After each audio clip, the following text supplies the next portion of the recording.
Ravie d'animer ce premier échange, ce regard croisé sur un thème d'actualité pour ouvrir ces universités de l'économie de demain avec ce thème qui nourrira nos réflexions, vos réflexions, nous l'espérons en tout cas. Comment passer de la guerre économique à la guerre climatique? Quels sont évidemment les enjeux de cette révolution? Quels moyens financiers, humains lui consacrer? Quel est le rôle des entreprises, votre rôle dans cette transformation et celui de l'État, des pouvoirs publics? Quels investissements nécessaires? Qui doit les réaliser, les financer? Les pouvoirs publics, les entreprises, à quelle hauteur? Et notamment pour parvenir à l'acceptation de la société dans l'accomplissement de changements certes indispensables, mais parfois douloureux et coûteux. Pour échanger sur ce sujet, pour débattre, d'un côté nous avons François Ruffin, bonjour. Vous êtes député La France Insoumise de la première circonscription de la Somme. Vous avez créé un micro-parti qui s'appelle Picardie Debout. Vous êtes fondateur du journal Fakir. Vous avez réalisé plusieurs documentaires. Merci patron, Debout les femmes. Et pour échanger avec vous ce matin, Roland Lescure, bonjour, ministre délégué chargé de l'industrie, anciennement député des Français de l'étranger, d'Amérique du Nord, et président de la Commission des affaires économiques de l'Assemblée nationale. Le cadre nous a été posé il y a quelques instants.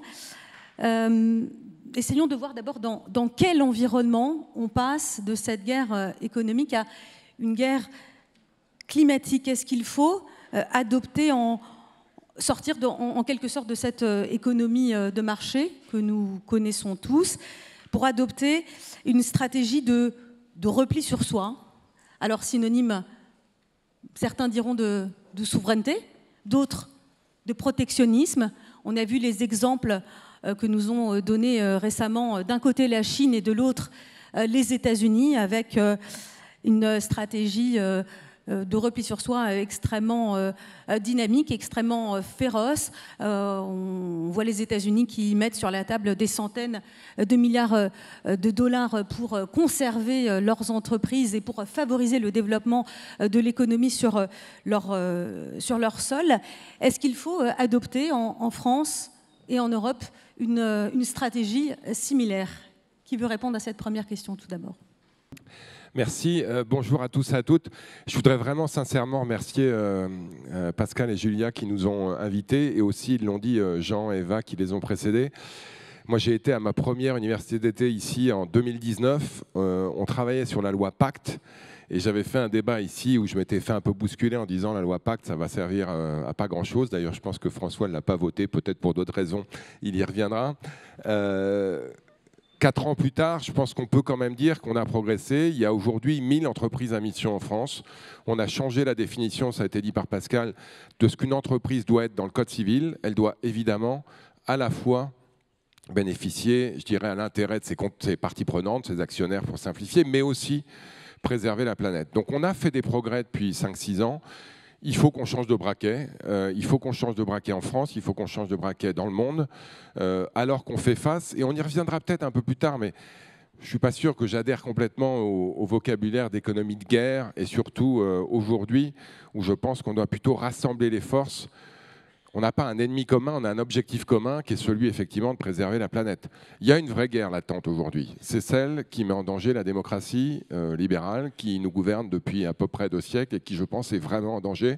On y reviendra tout à l'heure, mais aujourd'hui, je pense que même si on sera sans doute très peu d'accord sur les solutions avec François, on est tous d'accord sur le constat. Il faut changer de braquet, il faut accélérer, et notamment dans les échanges internationaux.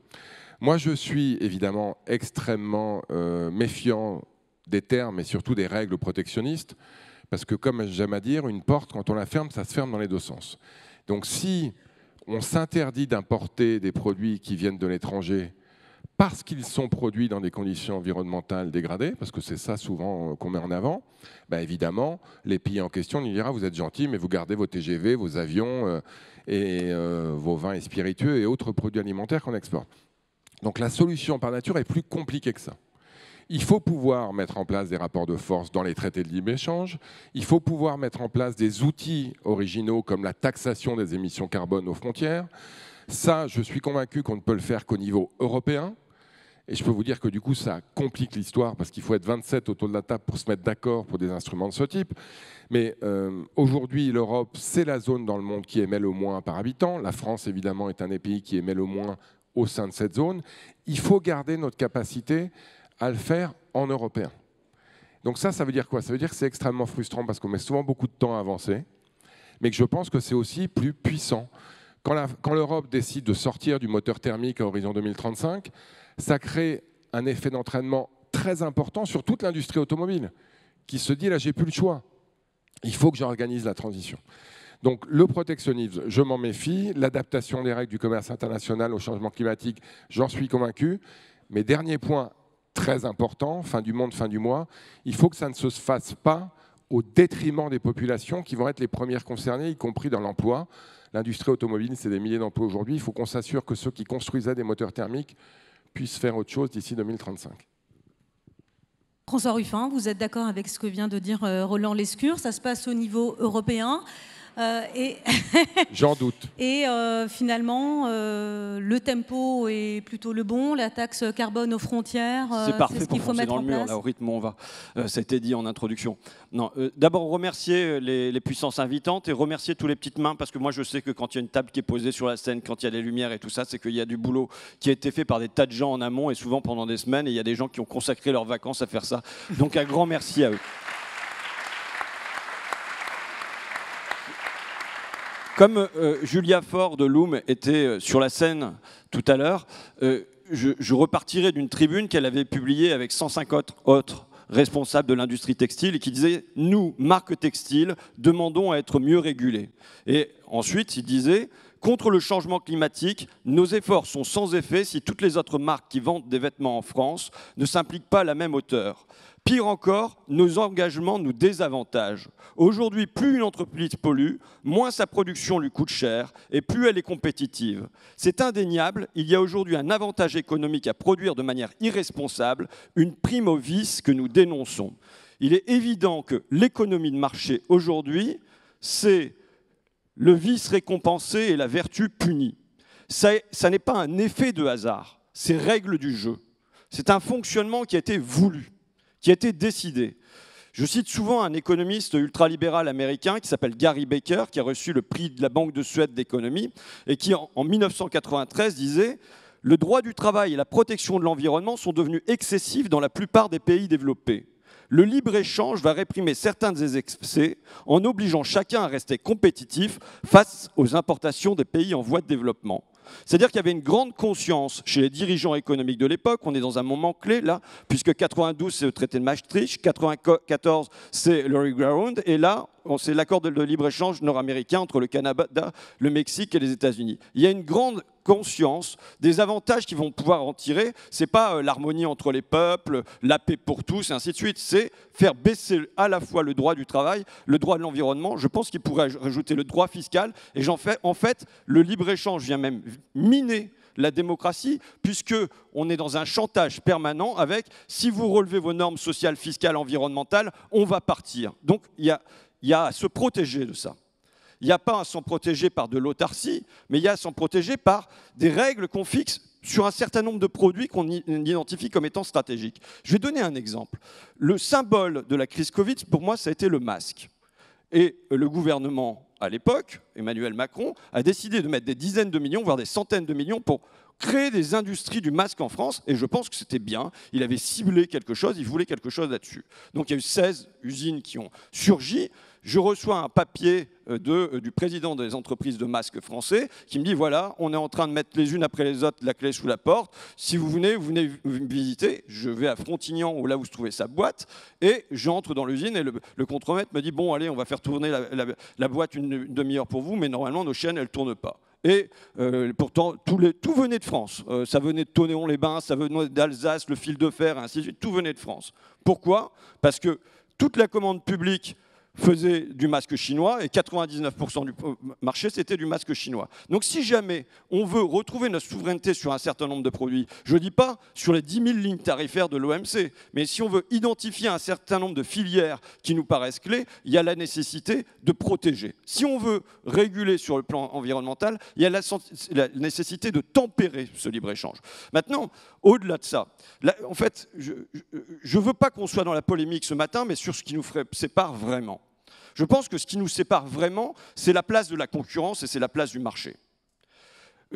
Pour moi, on a installé une concurrence, pas seulement entre les pays, pas seulement entre les entreprises, mais tout est vu à travers la lorgnette de la concurrence. Les territoires doivent être en concurrence, l'électricité, elle doit rentrer dans la concurrence, les universités sont en concurrence, le rail, on avait voté un texte sur le rail dans le premier mandat, enfin j'avais voté contre, mais un nouveau pacte ferroviaire.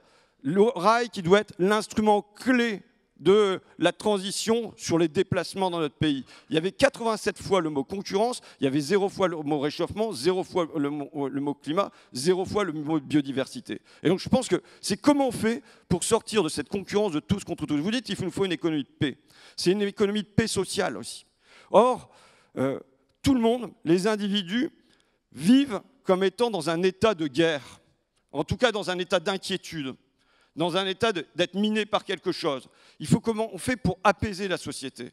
Et je pense que diminuer la concurrence, un économiste disait, un peu de concurrence c'est un stimulant, beaucoup de concurrence, trop de concurrence c'est un poison. Aujourd'hui, je pense que la concurrence est devenue un poison dans la société. Et c'est ça qu'il s'agit de diminuer. Alors je lance 2 pistes parce qu'il ne s'agit pas que je sois seulement dans le constat. Pour moi, c'est là-dessus que je veux qu'on aille plus loin. Il y a un rôle de l'État et il y a un rôle de la coopération. Roland Lescure.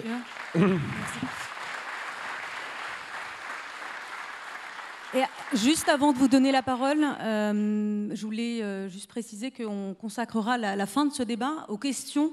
Donc vous pouvez poser des questions. Je crois qu'il y a un QR code voilà, qui doit vous permettre de poser des questions et on les rassemblera à la fin parce que c'est toujours intéressant de voir aussi quelles sont les questions de ceux qui vous écoutent, qui nous écoutent. Roland Lescure, vous vouliez répondre à François Ruffin sur trois choses, trop de concurrence, pas assez de souveraineté, l'exemple des masques, effectivement, qui est quand même assez parlant. Non, mais 3 choses rapides. D'abord, ça a été dit en introduction, aujourd'hui, on a le choix entre l'anxiété qu'on partage tous, et je suis aussi angoissé et anxieux que François Ruffin, que la plupart d'entre vous, face à la situation dans laquelle on est, et l'espoir. L'espoir et le volontarisme qui va nous permettre d'aller vers l'avant.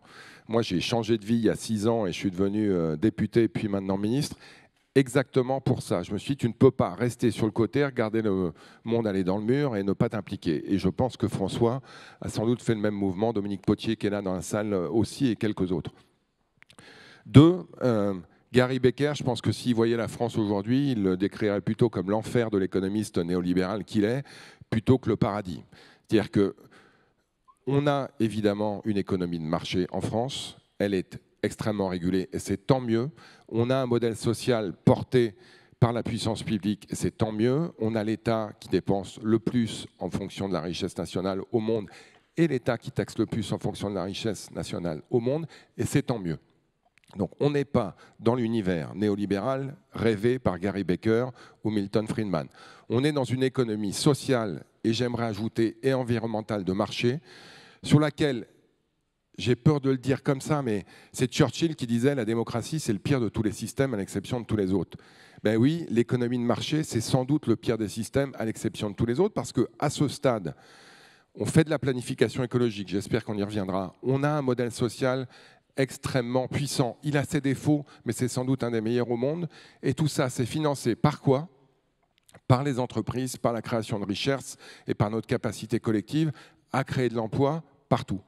Donc oui, on est face à un oxymore, on disait tout à l'heure. Il faut à la fois faire vivre la concurrence, pas de manière libre et sauvage, ce n'est pas le cas en France, mais en assurant effectivement que cette concurrence, elle ne serve pas juste à enrichir quelques riches qui se baladent en jet privé, mais effectivement à financer un modèle auquel on croit. François a parlé des masques. Moi, je veux lui répondre poche à perfusion, parce que c'est un sujet qu'on connaît bien. Une entreprise Carlyle à Tourcoing, il y en avait 2 en France qui risquent de mettre la clé sous la porte, qui faisaient des poches à perfusion au paracétamol. extrêmement utile pendant la crise, qui effectivement devait faire face à des investissements importants pour continuer à produire de manière compétitive des poches à perfusion. Pas compétitive contre la Thaïlande, le Vietnam ou la Chine, contre une entreprise allemande, une entreprise espagnole, dont une d'entre elles d'ailleurs produit en France. L'actionnaire dit « j'en peux plus, je vends, j'arrête l'activité ».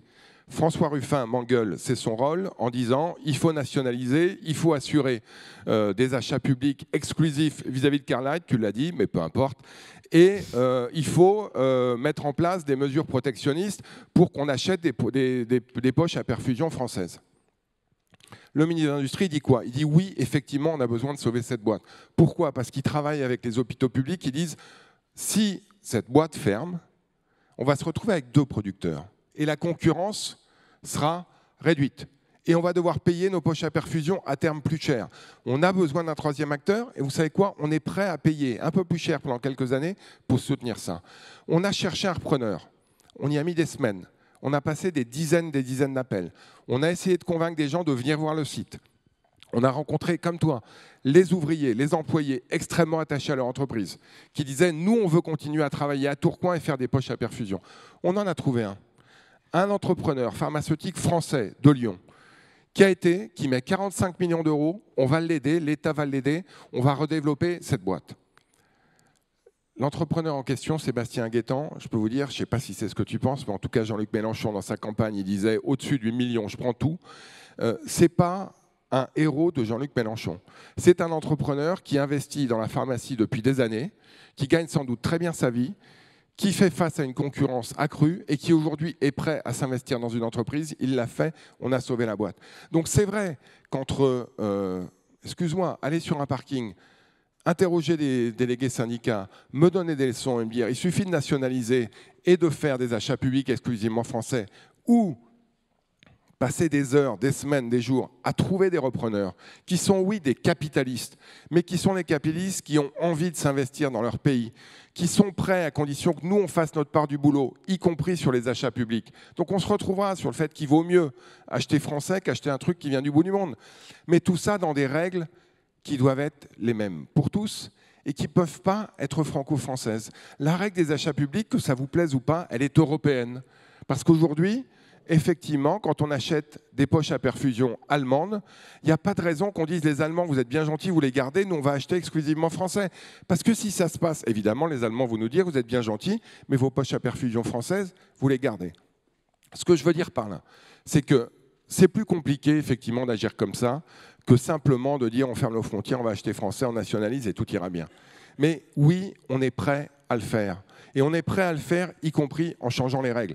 Dans la loi industrie verte, qu'on a votée cet été, que la France insoumise n'a pas votée, on a systématisé des critères environnementaux en autorisant les acheteurs à ne pas considérer le prix comme le critère prépondérant.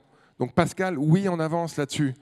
Oui, on a insisté sur le fait que les acheteurs publics doivent pouvoir intégrer des enjeux de recyclabilité dans leurs achats. Donc oui, on progresse là-dessus. Sans doute pas assez vite pour certains d'entre vous, peut-être même la majorité, et sans doute pas assez vite pour François, mais on le fait. Et moi, franchement, je regrette que vous ne l'ayez pas voté, cette loi. Pas que je comprends, il y avait plein de choses qui vous déplaisaient, mais franchement, celle-là, je n'ai pas compris. Alors, on commence à aborder le thème de la fiscalité. Est-ce qu'il faut conditionnaliser les aides? On a vu le débat qui revient dans l'atmosphère. On a vu aux autres universités d'été, celle du MEDEF, le nouveau patron du MEDEF s'émouvoir parce que les 4 milliards de baisse d'impôts de production n'allaient pas aller assez vite, à son goût. Est-ce que, comme le demande une partie de l'assistance ici, François Ruffin, il faut mettre en place une conditionnalité des aides selon certains critères? Écoutez, si je vous répondais non, il ne faut pas de conditionnalité, ce sera un scoop et ça ferait une dépêche. Hein. Mais évidemment, mais je veux dire, là on est dans une tradition. Moi, dans le précédent, avec le président, avec François Hollande, il y avait déjà Emmanuel Macron, parce qu'il faut regarder ça dans une grande continuité, quand on fait le crédit impôt compétitivité emploi, donc il faut s'imaginer que c'est 20 milliards d'euros par an. 20 milliards d'euros par an. C'est 1 million d'emplois qu'on pourrait créer dans le public pour répondre, ou le parapublic, ou pour les associations, pour répondre à un certain nombre de besoins sociaux et environnementaux. 20 milliards d'euros, c'est quelque chose qui permet d'être un levier de transformation. Quand on fait ça, et que c'est fait sans condition, et que les principaux bénéficiaires, c'est Auchan, Casino et Carrefour, c'est pas seulement sans condition, c'est sans ciblage. On ne cible pas, on ne se dit pas, finalement, là où il y a besoin, c'est l'industrie parce qu'elle est en concurrence internationale. Ou là, ce qu'il y a besoin, c'est les petites entreprises. Ou là, ce qu'il y a besoin, c'est sur tel ou tel secteur. On fait un arrosage à la place de faire un ciblage. Mais évidemment, je considère que c'est un gigantesque gaspillage. Et là, on en est encore, pour moi, dans la même logique de marché. Il faut quand même des aides publiques aux entreprises. Pardon ? Il faut quand même mettre en place des aides publiques aux entreprises. En tout cas, je veux dire, on ne va pas passer de 150 milliards d'euros d'aide aux entreprises à 0 €. Ça, c'est évident qu'on ne va pas passer là-dessus du jour au lendemain. Il faut se demander comment on fait pour sortir de cette overdose d'aide publique, parce qu'il y a une espèce d'effet d'entraînement permanent, mais on ne va pas passer à 0 €. En revanche, il s'agit de se demander comment on conditionne. Comment on fait que Total, peut-être, va être moins subventionné et que quelqu'un qui veut vraiment faire de la transition écologique le sera davantage. Je veux dire, il y a un certain nombre de choses qu'on annonce qui sont, pour moi, de l'ordre de l'évidence. C'est évident pour tout le monde qu'on ne doit pas donner de la même manière, selon si derrière c'est très mauvais pour l'environnement, voire mauvais pour la société, ou si ça paraît comme étant meilleur, quoi. Roland Lescure, qu'est-ce que vous répondez à ce débat sur la conditionnalité des aides publiques, qui n'est pas posé que par François Ruffin, mais qui est également posé par les entrepreneurs qui sont devant nous, qui disent d'ailleurs que la rigueur budgétaire, c'est important, il faut faire attention aux deniers publics, il faut continuer à investir dans l'hôpital, dans les écoles, etc. Mais qu'en même temps, il ne faut pas continuer à arroser de façon indéterminée. Alors, je ne sais pas si ça ferait une dépêche, mais je suis d'accord avec vous et je suis d'accord avec François Ruffin. C'est-à-dire que là encore, on a tendance un peu à peut-être parfois simplifier le débat et du coup à le caricaturer dans un sens et dans l'autre d'ailleurs. Parce que quand j'entends Patrick Martin qui dit il halte à l'incertitude fiscale, on a besoin de visibilité, je pense que là on sera tous d'accord pour dire que les entreprises, les impôts, on les a beaucoup baissés depuis 6 ans. On a même dit qu'on allait continuer à le faire. Donc on n'est pas face à une hausse massive des impôts. Donc je rassure Patrick Martin, il peut dormir tranquille et arrêter de râler. Non mais aujourd'hui, je l'ai dit tout à l'heure, on est à la fois l'État qui taxe le plus et l'État qui aide le plus. Pas seulement évidemment les entreprises, mais aussi les entreprises. Et ça, c'est un choix collectif qu'on a fait ensemble, de dire oui, on souhaite pouvoir redistribuer des recettes fiscales et sociales extrêmement importantes pour financer des priorités. Et quand on aide des entreprises, il y a 2 types d'aides. Il y a des aides que François qualifierait d'arrosage, c'est vrai. C'est-à-dire que les allègements de charges, le CICE, on l'a supprimé, mais on l'a remplacé par des allègements de charges. C'est pour tout le monde. Parce qu'on considère que pour des raisons de compétitivité, il faut pouvoir alléger le coût du travail, en tout cas sur un certain nombre de salaires, les salaires les plus réduits, parce qu'on considère que c'est une manière à la fois d'avoir une rémunération correcte et de la compétitivité pour les entreprises. Mais il y a des tonnes d'aides aujourd'hui, peut-être pas assez, mais qui sont conditionnées. France Relance, 100 milliards qui ont été dépensés par la puissance publique pour relancer l'économie au sortir du Covid. Il y en avait 30 milliards qui étaient consacrés à la transition écologique. France 2030, 54 milliards dans les années qui viennent qui permettent d'accompagner les entreprises dans la révolution technologique et dans la révolution économique. Elles sont toutes conditionnées. Nous, on est en train d'aider les 50 sites les plus pollueurs de France à se décarboner. Ces 50 sites, aciérie, aluminerie, chimie, etc., ils représentent 60% des émissions de gaz à effet de serre de l'industrie. C'est énorme. 50 usines, 60%. Évidemment, si on ne les aide pas, ils iront faire de l'acier et de l'aluminium ailleurs. Vous l'avez dit, les États-Unis aujourd'hui font des chèques tous les jours. Mais évidemment que ces aides sont conditionnées et qu'évidemment, si Arcelor ne met pas en place le plan de décarbonation qu'on est en train de négocier avec eux, on retirera et on reprendra ces aides. Donc il ne faut pas caricaturer le système français aujourd'hui. C'est peut-être insuffisant. Certains d'entre vous, Pascal, et sans doute François notamment, considèrent qu'il faut aller plus loin. Mais il y a déjà beaucoup d'aides en France qui sont conditionnées. Le fonds vert qui permet d'accompagner les collectivités locales pour améliorer l'isolation des écoles, des mairies, etc., il est totalement conditionné. Le crédit impôt recherche, Il y en a qui pensent qu'il ne l'est pas assez, mais il l'est quand même. Si vous ne faites pas d'innovation et de recherche, vous n'en avez pas. Donc oui, il y a une partie aujourd'hui qui permet d'assurer, je dirais, une compétitivité de base de l'économie française. Et en passant, ça ne marche pas trop mal, parce que Pierre Gattaz, là, vous vous souvenez de son badge, là, 1 million d'emplois, bah, il faut reconnaître que, et je n'étais pas en politique depuis, donc je rends à François Hollande ce qui appartient à François Hollande, mais le million d'emplois, il a été créé. On a créé plus d'emplois en France ces 6 dernières années, ces 7-8 dernières années même, qu'on en avait créé depuis des décennies. Donc c'est comment on crée de l'emploi en assurant la transition écologique. Moi, je veux réconcilier la fin du monde et la fin du mois, et je pense qu'on peut le faire, notamment dans l'industrie. Mais pour ça, effectivement, il faut conditionner une partie des aides, mais garder l'œil sur la compétitivité. Merci beaucoup. Est-ce que, également, le passage de cette guerre économique à la guerre climatique, en tout cas c'est le thème sur lequel on débat aujourd'hui, ça passe par plus de sobriété, François Ruffin, et comment est-ce qu'on définit la sobriété? Qu'est-ce que ça veut dire? Alors il y a le mot de décroissance qu'on a un peu tous en tête. Est-ce qu'il faut produire moins? Et dans ce cas-là, quelle activité pour les entreprises qui sont en face de nous? Ça dépend évidemment de quoi. Moi, j'ai dit moins de biens, plus de liens. Mais par exemple, si on prend un symbole de l'époque qui est le téléphone portable. Un Français conserve son téléphone portable en moyenne 2 années. On sait que derrière le téléphone portable, ce sont des métaux rares. Auparavant, il y avait 29 métaux rares, maintenant il y en a 53. Donc, ce n'est pas comme si, parce qu'ils devenaient plus petits, on avait moins de métaux rares à l'intérieur, on en a de plus en plus. C'est 70 kilos de terre malaxée par téléphone portable. Et de l'autre côté, ça crée, je le pose quand même, un déficit commercial énorme parce que 98% de nos téléphones portables, ils viennent de Chine et ainsi de suite. C'est même pas 98%, en fait, c'est encore au-delà de ça. Pour moi, il est évident, on est encore de l'ordre de l'évidence, d'un espèce de ça va de soi, que là, il s'agit de diminuer notre consommation de téléphones portables. Comment on fait?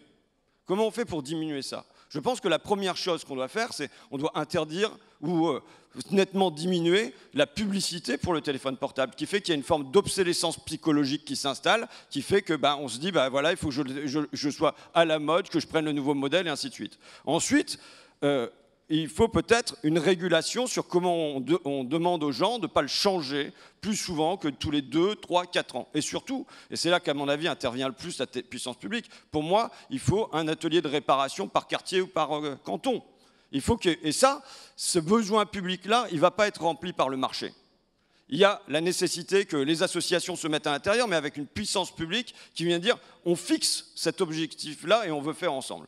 Je reviens à la question du marché, qui pour moi est centrale. Et tout à l'heure, Pascal Demurger disait qu'on est dans un moment particulier. Je pense qu'on est dans un moment particulier aussi parce que, alors Gramsci appelle ça le détachement de l'idéologie dominante. Il pensait que lui, à son époque, était dans un moment où les masses se détachaient des idéologies traditionnelles, et je pense que c'est la même chose qu'on vit aujourd'hui. C'est-à-dire que concurrence, croissance, mondialisation, qui sont en gros les 3 mots clés qui servent au discours politique depuis 40 ans, ces mots-là ne font plus envie, ces mots-là, presque, ils sont rejetés, ils suscitent de l'inquiétude, en tout cas pour la concurrence. Et quand on regarde, c'est très concret pour les gens. C'est aujourd'hui le marché du médicament qui ne marche pas. Quand on laisse faire le marché, en 5 ans, en un mandat d'Emmanuel Macron, on a 7 fois plus de ruptures de médicaments dans les pharmacies. C'est le marché de l'électricité qui ne marche pas. Ça fait du yo-yo, et alors qu'on produit quand même pas mal d'électricité, comment ça se fait? Là, on comprend plus. C'est le marché des prix agricoles qui bondissent dans tous les sens aussi. Alors, je peux vous parler du marché de la betterave, dont je suis un spécialiste. C'est les loyers qui ont augmenté depuis un paquet d'années 3 fois plus vite que l'inflation. S'il n'y a pas une régulation de ce marché-là, ça ne va pas. C'est le marché du travail qui aujourd'hui n'amène pas à avoir des enseignants, n'amène pas à avoir des autocaristes, n'amène pas à avoir un certain nombre de professions dont on a besoin tous les jours. Donc, c'est au fond, si on laisse faire le marché, aujourd'hui déjà, pour assurer la continuité du système, il ne marche pas. Demain, on a une transformation à faire de l'agriculture, une transformation à faire de placement, une transformation à faire de nos logements, on a une transformation complète de la société à faire. Est-ce qu'on fait confiance à un marché qui ne marche pas aujourd'hui pour opérer ce grand saut? Moi, je n'y crois pas. C'est pas seulement que je n'y crois pas, c'est que je vois tous les jours que ça ne va pas se faire. Ça ne va pas se faire à pas de fourmis, ça va se faire en marche arrière, ça ne se fera pas. Ça ne se fera pas dans les délais nécessaires. Et face à ça, pour moi, il y a deux pieds. Il y a un premier biais, c'est l'État. L'État qui joue son rôle de stratège. L'État qui ne fait pas tout. C'est pour ça que je tiquais sur nationalisation. À voir, mais je suis très sceptique d'avoir dit en nationalisation parce que pour moi, l'État ne fait pas, mais en revanche, l'État est un chef d'orchestre qui dit quels sont les secteurs clés vers lesquels on doit investir, dans lesquels on anime les entreprises, et les associations, et les syndicats, et les individus, avec une masse à faire par, je dirais, canaliser la main-d'œuvre, canaliser les capitaux vers les secteurs qui paraissent les plus clés. Et la deuxième chose, pour moi, c'est la coopération, autrement appelée l'entraide. C'est-à-dire qu'on a mis en place un imaginaire presque de la nature qui correspond à l'imaginaire économique qu'on veut nous véhiculer. C'est celle de la guerre de tous contre tous, c'est celle de la concurrence absolue. Et évidemment, le penseur de ça, c'est Darwin. On nous dit, au fond, voilà, il va y avoir une sélection naturelle et on est dans une forme de darwinisme. Il faut revisiter ça. Darwin, il y a un Darwin première période, je le dis comme ça, j'ouvre une parenthèse, qui le fait aux îles Galapagos. C'est-à-dire qu'il le fait dans un régime d'abondance. Il fait chaud et il assiste à ce processus de sélection. Et il y a en effet cette concurrence forte entre les espèces. Et il y a un Darwin deuxième période, vieillissant, qui montre en fait toute la force de la coopération, que la nature est pleine de coopération, est pleine d'entraide à l'intérieur de l'espèce et entre les espèces. Ça va être repris par Kropotkin, et qui vont montrer qu'en fait le principe de coopération, le principe d'entraide est encore plus nécessaire à la vie que ne l'est le principe de concurrence. Et je pense qu'aujourd'hui, on doit à la fois penser un rôle canalisateur de l'État et il faut passer de la concurrence de tous entre tous. Un peu de concurrence, très bien, c'est un stimulant. Trop de concurrence, c'est un poison. Il y a des secteurs qu'il faut sortir du marché. Il y a des secteurs qu'il faut sortir de la concurrence. Et je pense que voilà, il y a un changement d'imaginaire à avoir de ce côté-là. Et évidemment, les entreprises, les associations où vous êtes, vous avez un rôle à jouer pour insuffler ce nouvel imaginaire.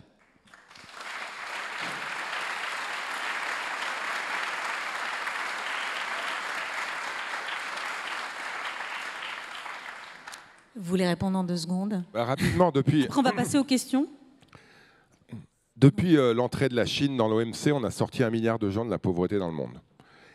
Et ça, je pense que c'est plutôt une vertu du modèle que tu décris et avec lequel je suis aussi convaincu qu'on a atteint les limites. Mais ça s'est fait au prix d'une planète qui va dans le mur et d'inégalités de revenus qui sont clairement insoutenables.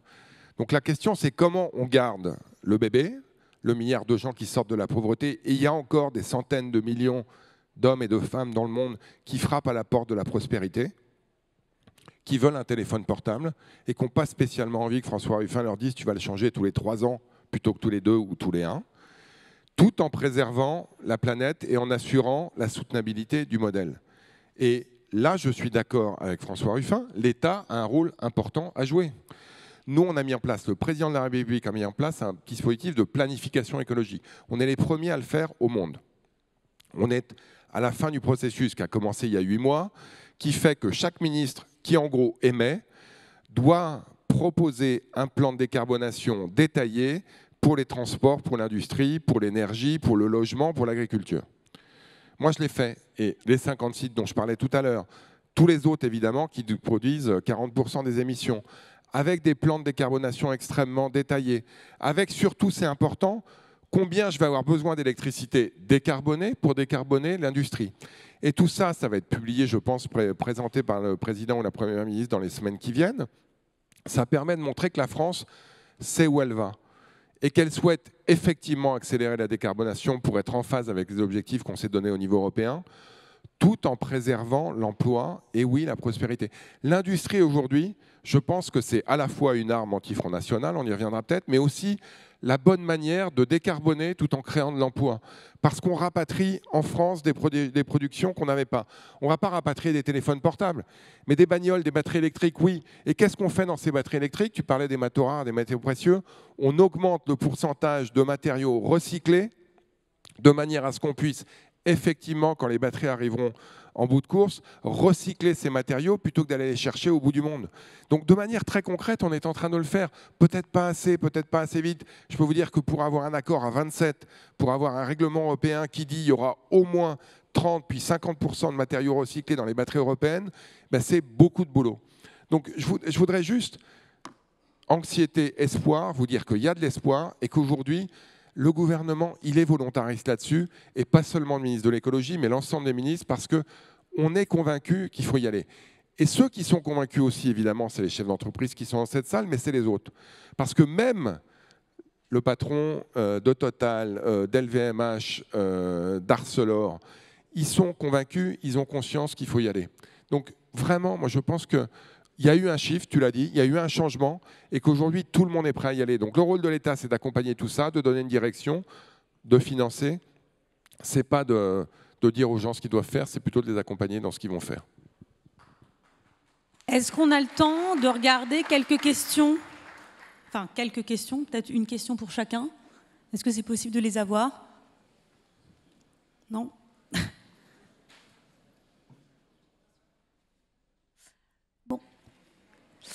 Alors, on ne voit pas les questions. Peut-être que vous pouvez conclure chacun. En quelques... Ah, ça y est. Alors, voilà. Alors, moi, je ne les vois pas. Donc, je vais me lever.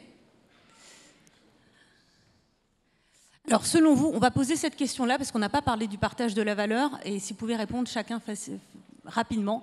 Selon vous, que peut-on faire pour faire évoluer le partage de la valeur actionnariale et en faire un levier au service de la transition plutôt qu'un moyen d'enrichissement circonscrit à quelques-uns? Et si on peut parler plus largement du partage de la valeur au sein de l'entreprise. Est-ce que vous pouvez répondre chacun, désolé, mais très rapidement? Oui, il faut. Là encore, je ne vais pas vous faire l'article, on avait commencé dans la loi Pacte en réduisant le forfait social pour l'intéressement, la participation. On a aujourd'hui plus d'accords d'intéressement qu'on n'en a jamais eu, de la participation se développe et il faut continuer.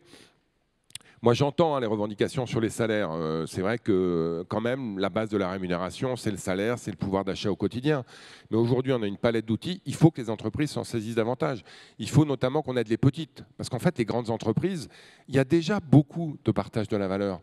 Et quand on regarde le partage de la valeur ajoutée entre profit et salaire dans les grandes entreprises, au fond, il est stable depuis des années. Il est plutôt favorable aux salariés par rapport à beaucoup d'autres pays.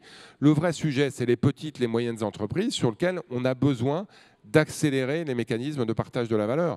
Donc oui, évidemment, il faut le faire. Et il faut le faire notamment parce que derrière, ces mécanismes d'intéressement et de participation, ils permettent de créer de l'épargne française qui, en retour, peut investir dans les entreprises françaises, investir dans les entreprises vertueuses. Parce que souvent, ce qu'on appelle les FCPE, les fonds d'épargne salariale, ce sont des fonds qui sont prêts à investir de manière durable, sociale. Donc il y a un vrai cercle vertueux derrière ça. Donc oui à l'actionnariat salarié, oui à l'intéressement à la participation et oui à l'investissement responsable. François Ruffin, comment faire évoluer le partage de la valeur au sein de l'entreprise? Je pense qu'il faut penser le partage de la valeur, pas seulement à l'intérieur de l'entreprise. Je pense, moi, à ce qui se passe. En fait, il y a des donneurs d'ordre qui captent la valeur ajoutée et qui laissent des miettes aux sous-traitants, aux sous-sous-traitants, aux sous-sous-sous-traitants, aux sous-sous-sous-traitants.